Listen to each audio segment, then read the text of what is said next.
जैसे जैसे चुनावी पारा बढ़ने लगा है, वैसे ही नेताओं के दौरे भी शुरू हो गए हैं। इसी कड़ी में आज कांग्रेस पार्टी के उम्मीदवार राव नरेंद्र सिंह ने अपने चुनावी जनसंपर्क अभियान के तहत गांव कादीपुरी में ग्रामीणों को संबोधित किया एवं कांग्रेस पार्टी की नीतियों से अवगत कराया। साथ ही उन्होंने बताया कि उनके पिता स्वर्गीय राव वंशी सिंह जब पंचायत मंत्री थे, उन्होंने ग्रामीण इलाके में भरपूर विकास कराया। मैं जब स्वास्थ्य मंत्री था तो उनके नक्शे कदम पर चलकर इलाके की तकदीर व तस्वीर बदलने का काम किया था।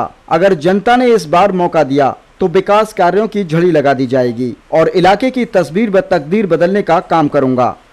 देखिए, मेरे स्वास्थ्य मंत्री रहते हुए सबसे पहले तो नारनौल का जो सामान्य अस्पताल था, इसको हमने अलग से ट्रामा सेंटर बनवाया, इसको जीर्णोद्धार करवाया गया और साथ में इसमें जो इम्पोर्टेंट फैसिलिटी थी, जैसे एम्बुलेंस की व्यवस्था करवाना, दवाई की व्यवस्था करना, स्पेशलिस्ट डॉक्टरों की व्यवस्था कराना, कलर मशीन, एक्सरे मशीन उपलब्ध करवाना और वो जो नर्सरी कहते हैं जिसको छोटे बच्चे जो समय से पहले पैदा हो जाते हैं या कम वजन के पैदा होते हैं, उनके लिए एयर कंडीशन होता है मशीनों का, वो हमने व्यवस्था कराना।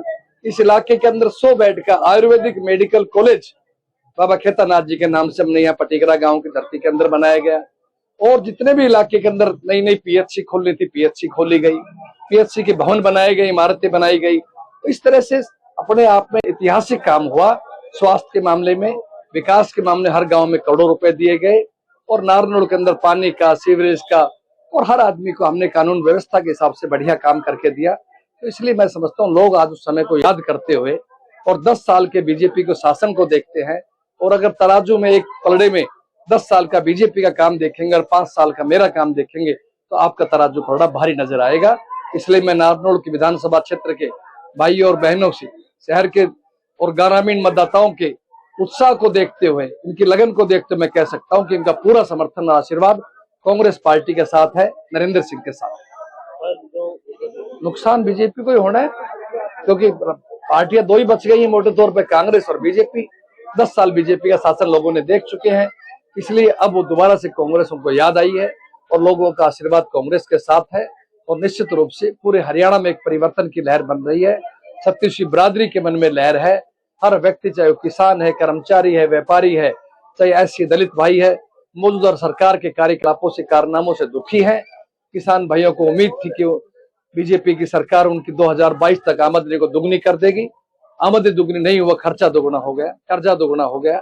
नौजवान चाहते थे कि रोजगार मिले, पढ़े लिखे नौजवानों को ग्रुप डी में भर्ती कर दिया गया और उसके अलावा क्या कौशल रोजगार निगम में भर्ती किया। बड़ी पोस्टों पे भारत के दूसरे प्रदेशों के बच्चे ला करके नौकरी लगाए। नौजवान रुष्ट है, इस बात से नाराज है। इसी तरह से ऐसी दलित बस्तियों में भी कोई काम नहीं हो पाया, वो भाई भी ना उनको पलौट दिए गए, वो इस बात से नाराज है।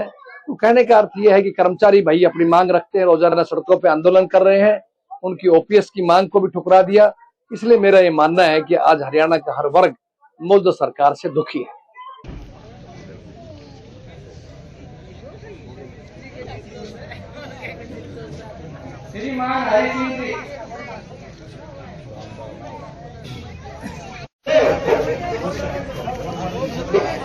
हाँ साहब,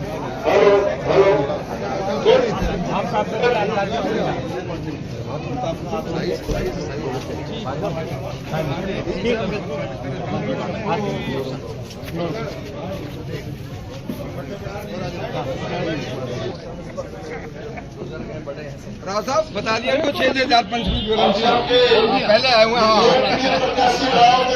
और राजी सारे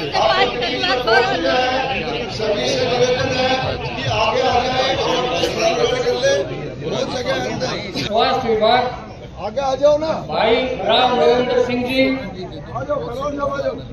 उनके साथ पधारे राव होशियार सिंह जी, सूरज बोरा जी, तेज प्रकाश जी, पानियाला और धर्मेंद्र प्रधान जी,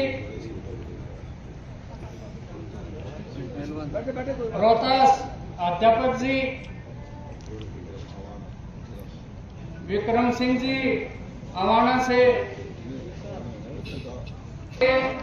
मुझे माफ करना, मैं सभी के नाम नहीं जानता, बाकी आप भाई साहब के साथ आए हैं तो अपने आदमी हैं सभी, सब हमारे लिए आदरणीय और सम्माननीय हैं सभी।